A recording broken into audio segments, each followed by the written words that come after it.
Hello दोस्तों, कैसे हैं आप सभी लोग। मैं आशीष कुमार आपका स्वागत करता हूं एके जीनियस नॉलेज चैनल पर। आज के इस वीडियो पर देखेंगे 30 इकोनॉमिक्स के मोस्ट इंपॉर्टेंट क्वेश्चंस। इसके पिछले वीडियो आपको डिस्क्रिप्शन बॉक्स पर उनकी प्लेलिस्ट की लिंक जो है वहां पर पड़ी हुई है, वहां से जाकर के आप देख सकते हैं। तो आइए शुरू करते हैं। तो क्वेश्चन नंबर हमारे पास 211 है। 211 से 240 नंबर के क्वेश्चंस यहाँ पर बताए जाएंगे। तो आइए शुरू करते हैं। नरसिम रिपोर्ट का संबंध किसके संग पुनः गठन से होता है। तो नरसिम जो रिपोर्ट है इसका संबंध किसके पुनः गठन से होता है। तो इसका राइट आंसर हो जाएगा हमारा ऑप्शन बी, बैंकिंग संस्थान से होता है। ऑप्शन बी इसका राइट आंसर हो जाएगा। इसी के साथ हम अगले क्वेश्चन की तरफ बढ़ते हैं। तो अगला क्वेश्चन हमारे पास है, यदि सूरत में बनी हुई वस्तुएं मुंबई या दिल्ली में बेची जाएं तो क्या यह होगा। ऐसी क्या होगी जो कि यहाँ पर होगी। तो ये प्रादेशिक व्यापार हो सकता है। तो ऑप्शन ए इसका राइट आंसर हो जाएगा, क्योंकि यहाँ पर एक व्यापार जो है एक राज्य से दूसरे राज्य में जाकर के उस जगह पर बेचना ही प्रादेशिक व्यापार कहलाता है। आंतरिक व्यापार मतलब भारत देश के अंदर जो व्यापार होता है ये प्रादेशिक व्यापार के अंतर्गत ही आ जाता है। इसी के साथ हम जैसे ही अंतर्राष्ट्रीय व्यापार की बात करते हैं तो ये किसी दूसरे राष्ट्र के साथ व्यापार करना ही अंतर्राष्ट्रीय व्यापार कहलाता है। और मुक्त व्यापार भी होता है, किसी भी राज्य, किसी भी देश और किसी भी जगह पर व्यापार करना मुक्त व्यापार के अंतर्गत आ जाता है। इसी के साथ हम अगले क्वेश्चन की तरफ बढ़ते हैं। तो अगला क्वेश्चन हमारे पास है 213 नंबर का क्वेश्चन। कृष्ण क्रांति का संबंध किससे है। तो कृष्ण क्रांति का जो संबंध है वो किस चीज़ से है। तो ऑप्शन इसका राइट आंसर हो जाएगा डी, खनिज तेल उत्पादन से है इसका। और राइट आंसर हो जाएगा ऑप्शन डी, खनिज तेल उत्पादन। इसी के साथ हम अगले क्वेश्चन की तरफ बढ़ते हैं। तो अगला क्वेश्चन हमारे पास है 214 नंबर का क्वेश्चन। निम्नलिखित वर्गों में से किस वर्ग के देशों के साथ भारत का सर्वाधिक आयात व्यापार होता है। तो किस वर्ग के देशों के साथ भारत का सर्वाधिक व्यापार होता है। तो इसका राइट आंसर हो जाएगा हमारा ऑप्शन सी, ऑप्शन सी हो जाएगा। OPEC के द्वारा होता है। ओपी जो OPEC है इसके वर्गों के अंतर्गत जो देश आते हैं उनके साथ हमारा भारत का व्यापार होता है। इसी के साथ हम अगले क्वेश्चन की तरफ बढ़ते हैं। तो अगला क्वेश्चन हमारे पास 215 नंबर का क्वेश्चन है, चंद्रशेखरन समिति किससे संबंधित है। तो चंद्रशेखरन समिति जो होती है वो किससे संबंधित है। तो ऑप्शन इसका राइट आंसर हो जाएगा शेयरों से संबंधित है। जो शेयर मार्केट होता है इसमें चंद्रशेखर समिति का जो है इसमें गठन किया गया है जो कि शेयर मार्केट को चलाती है। मतलब इसी के साथ हम अगले क्वेश्चन की तरफ बढ़ते हैं। तो अगला क्वेश्चन हमारे पास है 216 नंबर का क्वेश्चन। कर सुधार समिति का अध्यक्ष किसे नियुक्त किया गया था। तो कर सुधार समिति का अध्यक्ष किसे नियुक्त किया गया है। तो इसका राइट आंसर हो जाएगा हमारा ऑप्शन ए। तो इसका राइट आंसर हो जाएगा राजा चौलैया को जो है नियुक्त किया गया था कर सुधार समिति का अध्यक्ष। इसी के साथ हम अगले क्वेश्चन की तरफ बढ़ते हैं। तो अगला क्वेश्चन हमारे पास है, किस समिति ने कृषि जोतों पर कर लगाने की प्रस्तुति की थी। तो किस समिति ने कृषि जोतों पर कर लगाने की प्रस्तुति की थी। तो जो इसका राइट आंसर हो जाएगा हमारा ऑप्शन डी हो जाएगा। राज्य समिति जो थी उन्होंने कृषि जोतों पर कर लगाने की प्रस्तुति की थी। इसी के साथ हम अगले क्वेश्चन की तरफ बढ़ते हैं। तो अगला क्वेश्चन हमारे पास है 218 नंबर का क्वेश्चन।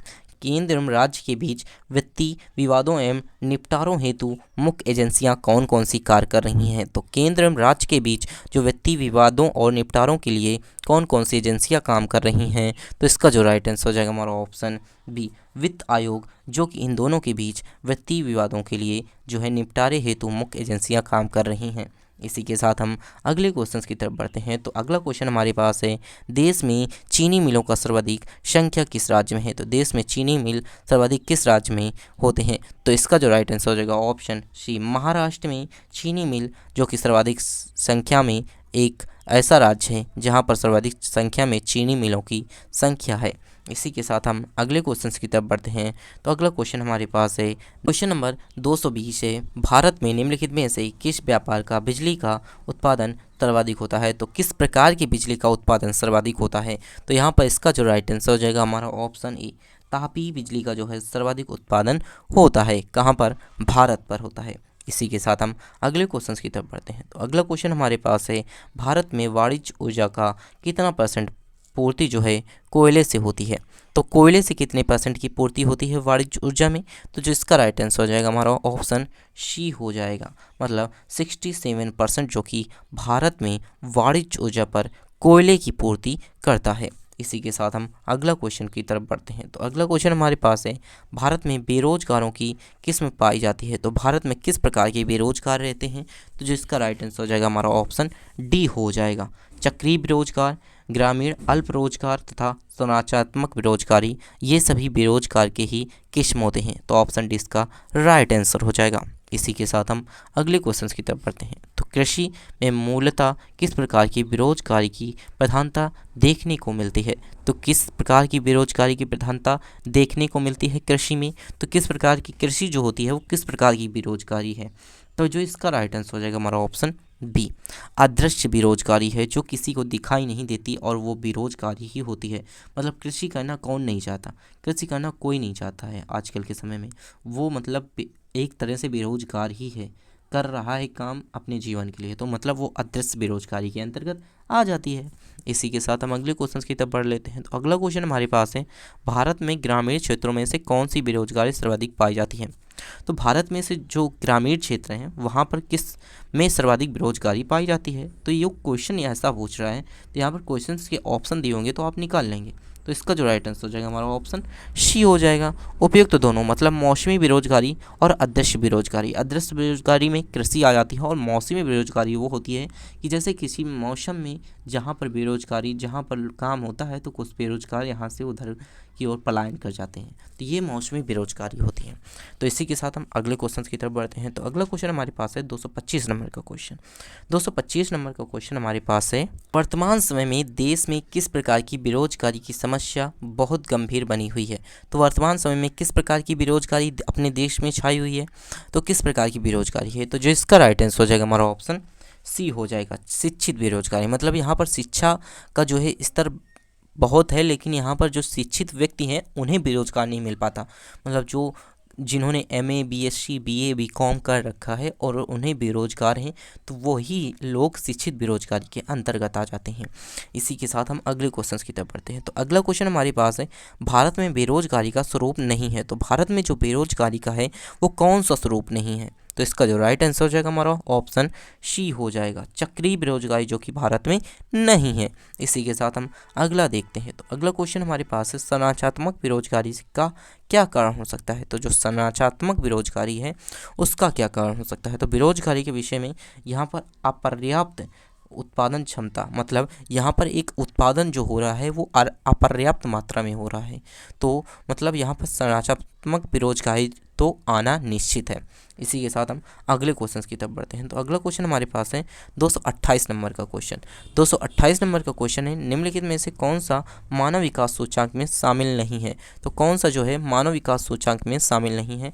तो ऑप्शन डी इसका राइट आंसर हो जाएगा, सामाजिक असमानता, जो कि मानव विकास सूचकांक में शामिल नहीं है। इसी के साथ हम अगले क्वेश्चन की तरफ बढ़ते हैं। तो अगला क्वेश्चन हमारे पास है, निम्नलिखित में से कौन सा असमानता घटाने का उपाय नहीं है? तो मतलब असमानता घटाने का उपाय कौन सा नहीं है और कौन कौन से हैं, इन दोनों के विषय में यहाँ पर आपको जानकारी मिल जाएगी, क्योंकि यहाँ पर कुछ ऑप्शन दिए हुए हैं इसकी वजह से यहाँ पर जानकारी मिल सकती है। तो ऑप्शन ए इसका राइट आंसर हो जाएगा, अर्थव्यवस्था का उदारीकरण, जो कि असमानता घटाने का उपाय नहीं है। और जो असमानता घटाने का उपाय हैं वो हैं भूमि सुधार, करापूरण और न्यूनतम आवश्यक कार्यक्रम। ये तीनों ही असमानता घटाने के उपाय हैं और एक नहीं है अर्थव्यवस्था का उदारीकरण। इसी के साथ हम अगले क्वेश्चन की तरफ बढ़ते हैं। तो अगला क्वेश्चन हमारे पास है, योजना आयोग किसके सर्वेक्षणों के आधार पर निर्भरता रेखा के नीचे के लोगों का आकलन करता है? तो योजना आयोग जो होती है वो सर्वेक्षणों के आधार पर निर्धनता की रेखा के नीचे जो काम लोग आते हैं उनकी जो आकलन होता है वो किस प्रकार से करते हैं? तो जिसका राइट आंसर हो जाएगा हमारा ऑप्शन ई हो जाएगा, ऑप्शन ई, राष्ट्रीय नमूना सर्वेक्षण संगठन के अंतर्गत करते हैं। इसी के साथ हम अगला क्वेश्चन देख लेते हैं। तो अगला क्वेश्चन हमारे पास है, राज्य एवं राष्ट्रीय स्तर पर गरीबी का अनुमान लगाने के लिए योजना आयोग किसके सूत्र का प्रयोग करती है? तो सूत्र कौन कौन सा है, मतलब किसने उस सूत्र को बनाया था जो हमारे राज्य एवं राष्ट्रीय स्तर के गरीबों के अनुमान लगाने के लिए योजना आयोग इस चीज़ का प्रयोग करती है, तो किसने बनाया था? तो आइए यहाँ पर देखते हैं। तो इसका जो राइट आंसर हो जाएगा हमारा ऑप्शन बी हो जाएगा, option B, D T Lakdawala, जो कि डी टी लकड़वाला हैं। उन्होंने एक ऐसा सूत्र तैयार किया था जो राज्य एवं राष्ट्रीय स्तर पर गरीबी का अनुमान लगाने के लिए योजना आयोग जो है इसे यूज करती है। इसी के साथ हम अगले क्वेश्चन की तरफ बढ़ते हैं। तो अगला क्वेश्चन हमारे पास है, निर्धनता का सर्वाधिक प्रकोप वाला राज्य कौन सा है? तो मतलब भारत देश में निर्धनता का सर्वाधिक जो प्रकोप वाला राज्य है वो कौन सा है? तो ऑप्शन इसका राइट आंसर हो जाएगा हमारा ए, बिहार और उड़ीसा, जो कि निर्धनता का सर्वाधिक प्रकोप वाला राज्य है। इसी के साथ हम अगले क्वेश्चन की तरफ बढ़ते हैं। तो अगला क्वेश्चन हमारे पास है, क्वेश्चन नंबर 133 है, यूएनडीपी की मानव विकास रिपोर्ट में भारत को किस श्रेणी में रखा गया है? तो इसका राइट आंसर हो जाएगा हमारा ऑप्शन ई, मध्यम मानव विकास श्रेणी में रखा गया है। इसी के साथ हम अगले क्वेश्चन की तरफ बढ़ते हैं। तो अगला क्वेश्चन हमारे पास है, क्वेश्चन नंबर 134 है, योजना काल में राष्ट्रीय आय में किस क्षेत्र का योगदान घटा है? तो किस क्षेत्र का योगदान जो है राष्ट्रीय आय में घटा है? तो ऑप्शन इसका राइट आंसर हो जाएगा कृषि का जो योगदान है वो राष्ट्रीय आय में घटा है। इसी के साथ हम अगले क्वेश्चन की तरफ बढ़ते हैं। तो अगला क्वेश्चन हमारे पास है, भारत का राष्ट्रीय आय अनुमानित होती है, तो भारत की जो राष्ट्रीय आय होती है वो किस चीज़ से अनुमानित होती है? तो जो इसका राइट आंसर हो जाएगा हमारा ऑप्शन सी हो जाएगा, केंद्रीय सांख्यिकी संगठन द्वारा जो है भारत की राष्ट्रीय आय अनुमानित होती है। इसी के साथ हम अगले क्वेश्चन की तरफ बढ़ते हैं। तो अगला क्वेश्चन हमारे पास है 236 नंबर का क्वेश्चन, जो कि मोस्ट इंपॉर्टेंट क्वेश्चन है, इसे जरूर देखिएगा। भारत में स्थिर मूल्यों पर सकल घरेलू उत्पादन का प्रकलन के लिए वर्तमान में आधार वर्ष कौन सा है? तो जो इसका राइट आंसर हो जाएगा हमारा आधार वर्ष ऑप्शन ए, हमारा 1999 से 2000 के बीच है। घरेलू उत्पादन के प्रकलन में वर्तमान में आधार वर्ष है। इसी के साथ हम अगले क्वेश्चंस की तरफ बढ़ते हैं। अगला क्वेश्चन हमारे पास है 237 नंबर का क्वेश्चन, जिस मुद्रा में भुगतान करने पर लेनदार कानूनी तौर पर स्वीकार करने से इनकार नहीं कर सकता उसे क्या कहते हैं? तो कानूनी तौर पर इनकार नहीं कर सकता कौन? लेनदार। तो इसे क्या कहते हैं? तो इस क्रिया को जो है हम कहते हैं विधि गाढ़ा मुद्रा, विधि गाढ़ा मुद्रा कहते हैं। इसी के साथ हम अगले क्वेश्चन की तरफ बढ़ते हैं। तो अगला क्वेश्चन हमारे पास है, मुद्रा स्फूर्ति में बाजार की वस्तुएं होती हैं। तो मुद्रा स्फूर्ति से बाजार की वस्तुएं क्या होती हैं? तो मुद्रा स्फूर्ति से बाजार की वस्तुएं महंगी हो जाती हैं। ऑप्शन डी इसका राइट आंसर हो जाएगा, महंगी हो जाती हैं। इसी के साथ हम अगले क्वेश्चन की तरफ बढ़ते हैं। तो अगला क्वेश्चन हमारे पास है 239 नंबर का क्वेश्चन, वह अवस्था जिसमें मुद्रा का मूल्य गिर जाता है और कीमतें बढ़ जाती हैं क्या कहलाता है? तो ऐसी जो अवस्था आ जाती है जब मुद्रा की मूल्य गिर जाता है और कीमतें बढ़ जाती हैं, तो उसकी जो क्रिया है वो क्या कहलाती है? ऑप्शन ए, मुद्रा स्फूर्ति की जो क्रिया होती है उस समय मुद्रा की जो मूल्य होते हैं वो गिर जाते हैं और कीमतें बढ़ जाती हैं। इसी के साथ हम अगले क्वेश्चन की तरफ बढ़ते हैं। तो अगला क्वेश्चन हमारे पास है 240 नंबर का क्वेश्चन, अर्थव्यवस्था में वैसी स्थिति जिसमें मुद्रा स्फूर्ति के साथ मंदी की स्थिति होती है क्या कहलाता है? मुद्रा स्फूर्ति के साथ साथ ही मंदी की स्थिति भी आ जाती है, मतलब मुद्रा के जो है मुद्रा कम होती है, जो मुद्रा की कीमत होती है वो कम हो जाती है और जो हमारे पास थिंग्स होती हैं जैसे कोई वस्तुएं होती हैं उनकी कीमतें बढ़ जाती हैं, तो उसके साथ ही मंदी की स्थिति भी आ जाती है। तो उस समय जो यह क्रिया होती है वो कौन सी क्रिया होती है? तो जो इसका राइट आंसर हो जाएगा हमारा ऑप्शन सी, स्टैगफ्लेशन जो क्रिया होती है वह क्रिया इस समय की अवस्था में यूज होती है। अगर आपको हमारी वीडियो अच्छी लगी तो वीडियो को लाइक करके अपने दोस्तों के साथ शेयर जरूर कर दीजिएगा और इस वीडियो को लास्ट तक जरूर देखते रहिएगा। Thanks for watching this video.